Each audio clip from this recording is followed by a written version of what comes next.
How can you optimize downtime as a freelancer? Coming up.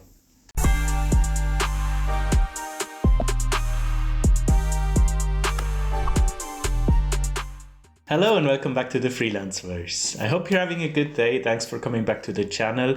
Today I want to talk to you about something very specific that I went through earlier this year, that I go through on a regular basis. Like every freelancer, it is dry spells. Of course, I usually want to promote a lot of work and people should be, busy and full of work. But of course, as a freelancer, as you know, as I know, as any freelancer knows, it's not always like that. You're not always fully busy, right?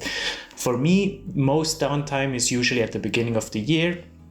In January, this was also the same this year. I wasn't fully booked, which is fine because I expected it, right? This is always the same every year. What's a bit worse is when you don't expect it, and that it can come as a surprise and it can stress you very much. For example, if you are very busy with a very big job from a client and you have to put the other clients a bit on the back burner, it can happen that you finished a large project and then it's just a void of emptiness, right? Because you had to scale back with all the other clients you have. And as a freelancer, even just one day of not having work or maybe not enough can already feel like extremely challenging, extremely scary. If it's then more longer, a couple of days, a week, 2 weeks, a month, it gets very frustrating and it leads to a lot of career-ending decisions, unfortunately, right? Because if you don't earn money for a couple of weeks and you get stressed, then you start looking for something else potentially. The interesting thing is that I always see on LinkedIn amongst my colleagues is at the moment you have a dry spell, you start to stress very much, but then you can guarantee that once it starts to pick up again, you have way too much work. It's always the extremes. If 1 week is slow, the next week will be overwhelming and you will never think of the slow week again. Now, slow weeks, slow days, dry spells can be scary, but they can also be excellent opportunities. And that's exactly why you should prepare yourself in the up times, in the good times, for the down times, what you will do in this specific situation. What will you do when you suddenly have a Wednesday afternoon like today for free? Free time, right? For me, I film a video, so I can still be productive. That is a good thing about side projects, by the way. If you can do that, that's not one of my 10 tips, or maybe it is actually. Yeah, it is. But whenever I have some downtime, I just work on the Freelanceverse and I still feel productive. But I prepared here in front of me 10 tips what you can do to optimize your downtime, to maximize the potential that you have, even if you're not working on paid work. Tip number 1, work on your marketing material on your website. This is something you don't really do when you're busy because it's not paid and you don't really see the immediate success of that, right? But if you have some downtime or if you're just a beginner and you're not fully booked yet, work on that marketing material. Maybe talk to a designer, maybe design something yourself, talk to a website developer, get your website up and running. It's good to have a website. It's not super important. I made a video on this once a long time ago. I'm still gonna link it here. It's still relevant. Websites for freelance translators they can be very good resource if you're actually updating them regularly in form of a blog, for example.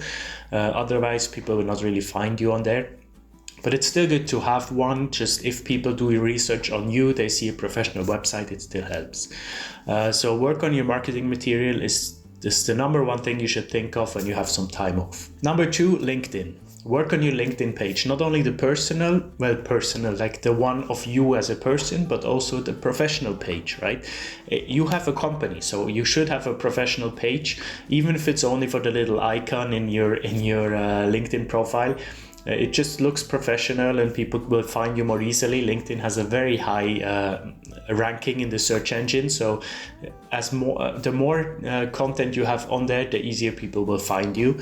And definitely work on your LinkedIn page. I also have a video for that. You can click here and go through all the steps that you should do to have a good LinkedIn profile. To be a successful freelancer. So make sure to work on your LinkedIn. Very, very important. Number 1 networking tool. Tip number 3, create a content plan. That is especially important if you do something like me, if you are out there, you promote yourself with a content marketing. If you don't do that yet, maybe it's a good way to start, right? take a piece of paper, maybe even off screen. It's a good exercise to be off screen a bit and write down things that are interesting that you know about the language industry, about the industry that you are in. If you're another freelancer, write down when you want to do post on LinkedIn, when you want to do videos, when you want to do Facebook posts, Twitter, Instagram, TikTok, whatever content you want to put out there. Any piece of content is good because it's a part of your marketing strategy, right? So the more you can put out there, the better. But it needs to be relevant and it needs to be good, right? Don't just spam. Unless you use maybe an approach like on TikTok and you just spam something every day, then you also can get exposure.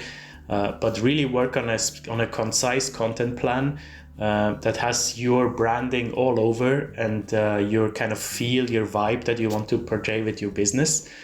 That's a very hard task to write a content plan, but there are many templates online, so make sure to look into that. Tip number 4, networking. Go to conferences when you don't have when you have some downtime. That's an amazing way to spend your time, right? You get to know people, you get to interact with real life people, and this will always lead to something down the line, right? I made so many connections that didn't lead to a bigger network or a client immediately, but down the line something happened and that was referred.